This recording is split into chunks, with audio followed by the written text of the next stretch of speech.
like who is that? I slide with the Glock when I'm busting the trap. We found the treasure, put gang on the map. Can't give you my number, I'll give you my snap. You beef with my brother, I can't give you that. Running this race is my third overlap. Why these niggas only tough for the strap? I ain't got about weavers and hair like Rapunzel. I ball like LeBron, then you ball like Lonzo. Smoke straight paper, I ain't tryna smoke Fonto. Turn just sends me, I ain't tryna convo. I spilled the Glock, make me feel like Rondo. Dick in the mouth, think I'm touching the tonsils. Bro got the drum like bongos. Tryna build an empire just like the Mongols. Real life get hard, someone told me to pray. And kick you out, girl, I want you to stay. Every time we go out, you know I'ma pay. Only fell on one time and she kissed that away. Think about the day I buried my brother, that shit in my mind is stuck on replay. They asked me why did I do it, I sat back and relaxed and had nothing to say.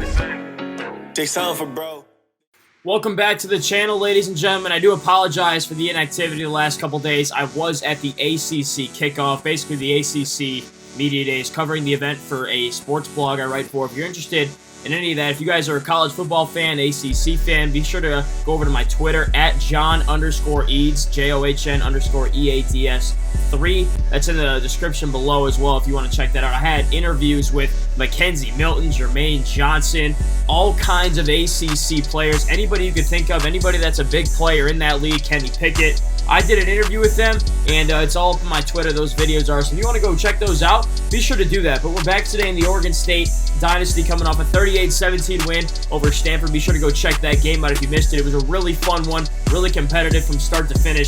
They played us the toughest of anybody this year so far, and this probably could be the most competitive game we have all season. I mean, who knows? We take it one game at a time, but that one was really fun, and could have gone either way, really. A couple things bounced our way, luckily, and we were able to pull ahead and win by 21 points and move on to next week. I think we're playing California, but we're going to go ahead and advance the week, talk about recruiting, and then we'll get on with the game, and that'll be coming up tomorrow. All right, let's do it.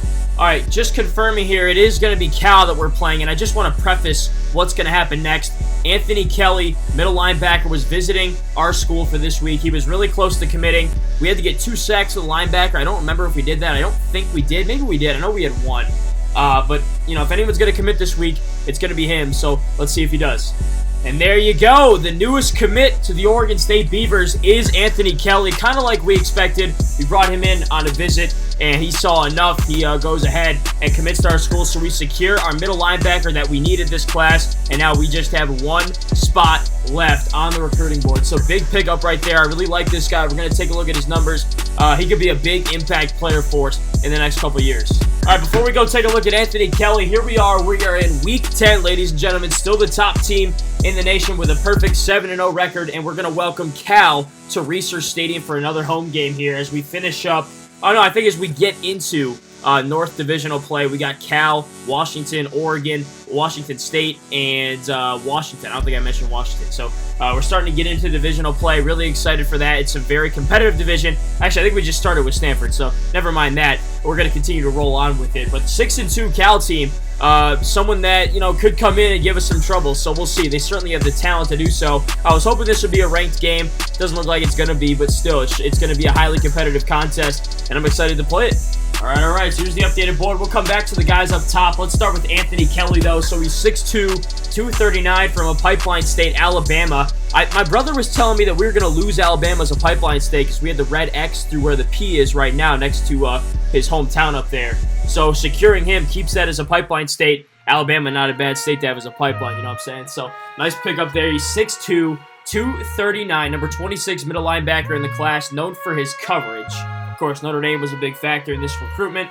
Here are the numbers. Really fast, like really fast. 85 speed, 91 acceleration, 82 jumping, 75 agility, 72 tackles, 72 hit power, 72 pursuit, 66 play rec. He's got some pretty good moves. 67 power, 69 finesse, 73 block shed. And then his coverage isn't bad either. He's supposed to be a coverage linebacker. So 70 and 66 there. He's really, really solid, and he's super fast, which is what I'm super excited about for him. I don't think we have this kind of speed at the middle linebacker spot. We definitely do in the linebacker room, but not at the middle linebacker spot.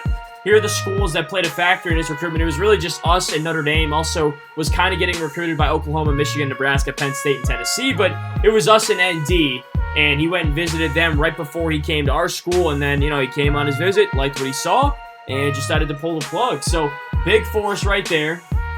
And like I said, we have only 1 spot remaining in this class. I'm going to go ahead and cut Mark Melton because we don't need 2 middle linebackers. I think the guy who we really want to close out this class with is definitely John McDonald. We'll see if we can get that done. Also wouldn't mind having Chris Henry, Ronnie Jordan, or Joshua Livingston come aboard. One of these 4 guys. And I don't know, if one of the juniors is playing well enough down the stretch and they want to make the leap to go pro, we could bring in more than that. But Chris Henry's got a visit to Boise State still on the horizon, as you can see right there. Ronnie Jordan still has 2 visits. He's going to visit UNC this week and then UTEP in 2 weeks. Livingston's going out to Illinois in week 14, so I don't know if we're going to get Henry or Livingston, but we're still going to try and fight to the bitter end there. McDonald's all done with visits for now. Tennessee, Oregon State, Oklahoma are all the schools that he looked at. It looks like Tennessee is going to be out here because they've dropped so far down. They've already had their visit. I don't think they can get back in this race. So it looks like it's going to be a battle between Oregon State and Oklahoma. And, I mean, head-to-head on the field, we just played them in the national championship last year. We kind of showed him that we are the better team right now. There's no doubt about that. Go check that game out if you didn't. But I'm pretty confident we'll get John McDonald, so we're going to put all the chips in the basket for him. But, you know, if we don't get him, we get one of these other 3 guys, that'd be good because these guys can come in. Some of them are instant impact contributors in the offensive line. I think Henry is, Jordan is, Livingston not so much. Maybe, though. I mean, he's not terrible, so I don't know how much help we need on this at the center position, honestly. Let me take a look because we got the time. Not that much. We have a junior. He'll probably come back next year. Blanking on Amir Moore, I think it is. And then we have a freshman as well. So don't really need a center, actually. How about DN, just out of curiosity? We could use a couple bodies at DN. We already signed 1, of course, in Ramsauer, but we're losing 3 to graduation. So if we could bring in 1 more, I think that'd be really good for us. So I think it's all for John McDonald, excuse me. So that's the plan. As you can see, still got the top class in the nation. That continues after we pick up another 3-star prospect. So here's what our class looks like right now. Ramsauer is our top prospect in the class. Ryan Jackson, the tight end, 2nd. And then Travis Monroe is 3rd, along with James Hughes and Marcus Henderson, Maurice Henderson, Matt Henderson, I think it is. The guy from Tennessee, the really good wide receiver there. And then a lot of 3-stars as well. You know, you got John Smith. There's Kelly. He's number 8 in the class. And it's really solid. We filled all of our needs so far, and we're just looking to put that cherry on top. All right, here's Anthony Kelly's numbers. So number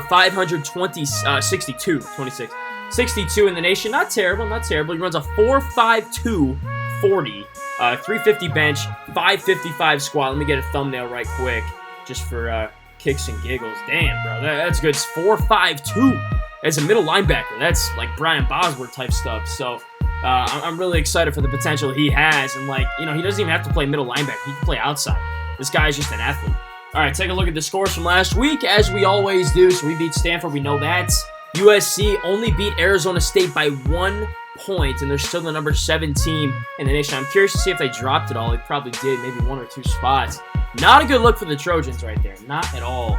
Arizona beats Washington State by 22, so not looking like we'll have that 5th or 6th bowl team gets a bowl eligibility because Oregon lost 2. I can already see that. So it's probably looking like us, Stanford, Cal, and then Washington will be the teams representing the North in the bowl game. Not bad still. That's 4 teams out of 6. So here's Utah. They beat UCLA. Wow, man. Wow, by a touchdown. That's a great win for Utah. And UCLA was a top 15 team entering this season. You guys remember that. I remember that. They're now 2-6 and winless in the conference. That's tough. Here's Washington up to 7-1. Still not ranked, but an impressive start no less. 49-10 win over Cal. So it looks like Washington's going to be the alpha dog in the Pac-12 North. We're probably going to have to beat them to clinch our spot in the North Division. And I like a challenge, so I'm excited for that one. We'll see how good Cal is, and that'll give us a good barometer for how good the Huskies will be when we play them in week probably 13 it'll be. So that'll be interesting. And then, like we already talked about, Colorado took down Oregon 28-24. Not a good look. Not a good look. I thought the North would be better than the South, but the South pulls out a win right here over the Ducks. So they're now 2-5, continuing to struggle. All right, here is the top 25. So we still got number 1 pretty convincingly, 41 first-place votes to 20 for North Carolina. We haven't played the Tar Heels before, so that'd be an interesting matchup. And remember, we're probably going to be able to do the 18 playoff in this dynasty this year. So keep your eye on these top 8 teams Could see USC 2 more times this season. Who knows? Texas in there, though. Tennessee's in there. BC, Connecticut, Clemson. So we haven't played any. We've played Texas, but we haven't played Tennessee. We haven't played BC. We haven't played UConn, Clemson, or North Carolina before. So some interesting matchups. Look at BC, number 5 in the country, despite being an 84 overall team. That's pretty crazy. But USC did drop. Actually, they moved up a spot after beating Arizona State by 1. Meanwhile, we'll beat a team by 40 points and drop 3 spots from 1 to like 3. It makes no sense, but whatever. Any big risers, big fallers. Air Force moves up 4. Kentucky lost to Mississippi State in overtime, so they dropped from 4 all the way down to 15. Army's still holding strong at 14. We played them earlier this season. Who else we got in here? Any big risers? Fresno moves up 5 more spots. We've actually never played Fresno, despite the fact that they're pretty nearby to Oregon State. Maybe we'll look to play them next year in the non-con. Could see them later in the season. Who knows? Nebraska down at 20. We played them in the season opener, so they're still in the top 25. Good to see. South Carolina dropped 5 spots after losing to Missouri. And here are the others receiving votes. Washington's getting 70, so they're on the horizon of potentially getting in. Auburn and Wisconsin both drop out of the polls, and they were pretty high up in there, 14 and 16. That's tough. All right, quick peek at the BCS ranking. So we're still number 1 in this one as well. I just wanted to take a look at this one super quick. So yeah, pretty much the same right here. We still have that top spot. All right, y'all know how we do. We got conference standings now, so we're in first. Washington right behind us, just 1 game back with that 1 loss. Curious to see who that came to, actually. I feel like I check their schedule every week. USC, that's right, okay. Cal 6-2, 4-2, still right there. Stanford drops to 4-3 and 4-2 in the conference. They got to win 2 more games, of course, to get to bowl eligibility, but we'll see if they can get that job done. Oregon, Washington State not looking too good, 2-5, 2-6, respectively. Here's the South Division. USC is just by far and away still the best team on that side. Next closest is Colorado at 2-5, 2-2. And then you got Utah, Arizona State, UCLA all the way down at the bottom. So interesting there. And Colorado's only a 79 overall school right now, a 1-star prestige. And they're just sitting there at number 2. So pretty interesting. A lot of parity this year in the conference. All right, Heisman Watch, your boy Lee McGee is in first place now after an insane performance last week. The dude had 185 passing yards and 1 touchdown there, but the big story of the game was 4 rushing touchdowns. Guy was just unbelievable. He could not be stopped. He was breaking tackles, making plays the entire game. He definitely deserves to be in that top spot. He actually had a North Texas quarterback at number 2, which is pretty crazy. And Washington's got a fullback in there as well. Probably just a running back plays fullback. I don't really know. We'll see. And then UNC's got a running back in there as well. So, a lot of the top teams in the country got that top talent. All starts with us. All right, I know we had 1 player of the week because they gave us the XP for it, and it's Lee McGee, of course. You just got to look at his stat line before. Here's another look at it. So 16 for 19 for 185 yards, 12 carries for 40 yards, 5 total touchdowns. Really wasn't a big offensive game. We really couldn't exert ourselves the way we wanted to, but we ran all over them boys. McGee ran all over them boys. And, however you got to get the win done, you get the win done. Stanford's got a really good defensive unit, and his numbers would have been better if he wasn't getting sacked left and right. So, still a lot to improve from that game, but, that was probably one of our worst games that we've played all year from an offensive standpoint. We still, were able to score points, scored 38, and then the defense was phenomenal, of course. How about that last-second goal line stand, too? That was mad impressive. Big pride moment for the guys.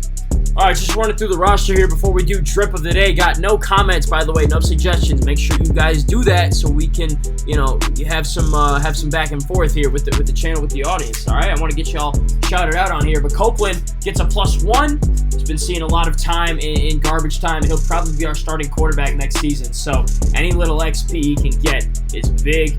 Maurice Howard gets a +1 as well. The junior tight end, man, he's already a junior. That's nuts. But he gets a +1. He's been getting quite a bit of time as well. We've been doing a little bit of 2 tight end sets. Still hasn't had the big impact that I expected from him, but he's chipping in when he can. All right, Jabari Marquardt gets a +1 as well. He's seen the field a little bit this year. So, if he has been, it's been with the backups, but he's been making some special teams tackles and whatnot, so he's up to 72 as a redshirt freshman.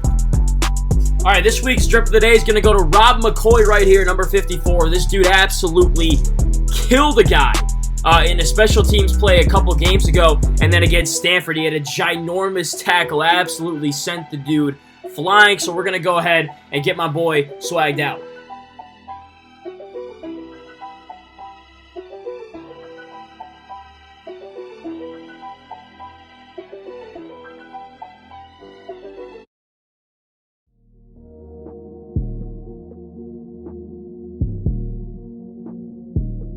All right, there you go. I gave him the shorter sleeves on the bottom because he's got this, he's got that tape on the back of his arms, and I thought it looked cool. I'm not really sure how you can get that on specific guys. It's kind of just put on random guys right now. So if I could figure out how to get that on every guy, or the guys that I want to put it on, that'd be pretty cool. If you guys actually know how to do that, let me know, because I don't. I might try and look it up after this. All right, that's where I'll leave you guys off. So we took a look at the housekeeping things. We got another commitment, our 14th of the cycle, which means we have one spot left. So these recruiting episodes are probably going to be pretty dull in the next couple weeks, but keep coming back because we take a look at the Heisman Watch conference standings, and we kind of just talk about stuff that I can't talk about in the game episodes. So just keep coming back to these guys. I do appreciate it. Be sure to hit the like button. Just do it for your boy. Even if you didn't like the content, hit the like button for the boy. Share this with your friends. Sub to the channel. I'd appreciate those things. I'm going to be dropping the highlights in the next day or two, hopefully tomorrow. I'm trying to get back on schedule here now that I'm back in town, and then we'll be back with the Cal game in a couple of days. So just stay tuned for that, guys. Be sure to hit the bell for the post notifications. That way you don't miss the game when I drop it. But I'll be back with the game. Hope you guys enjoyed the highlights episode. Be sure to check that out. But I'll be talking to you again in the next couple days. So till then, I'm John Eads signing off. As always, go Beavs.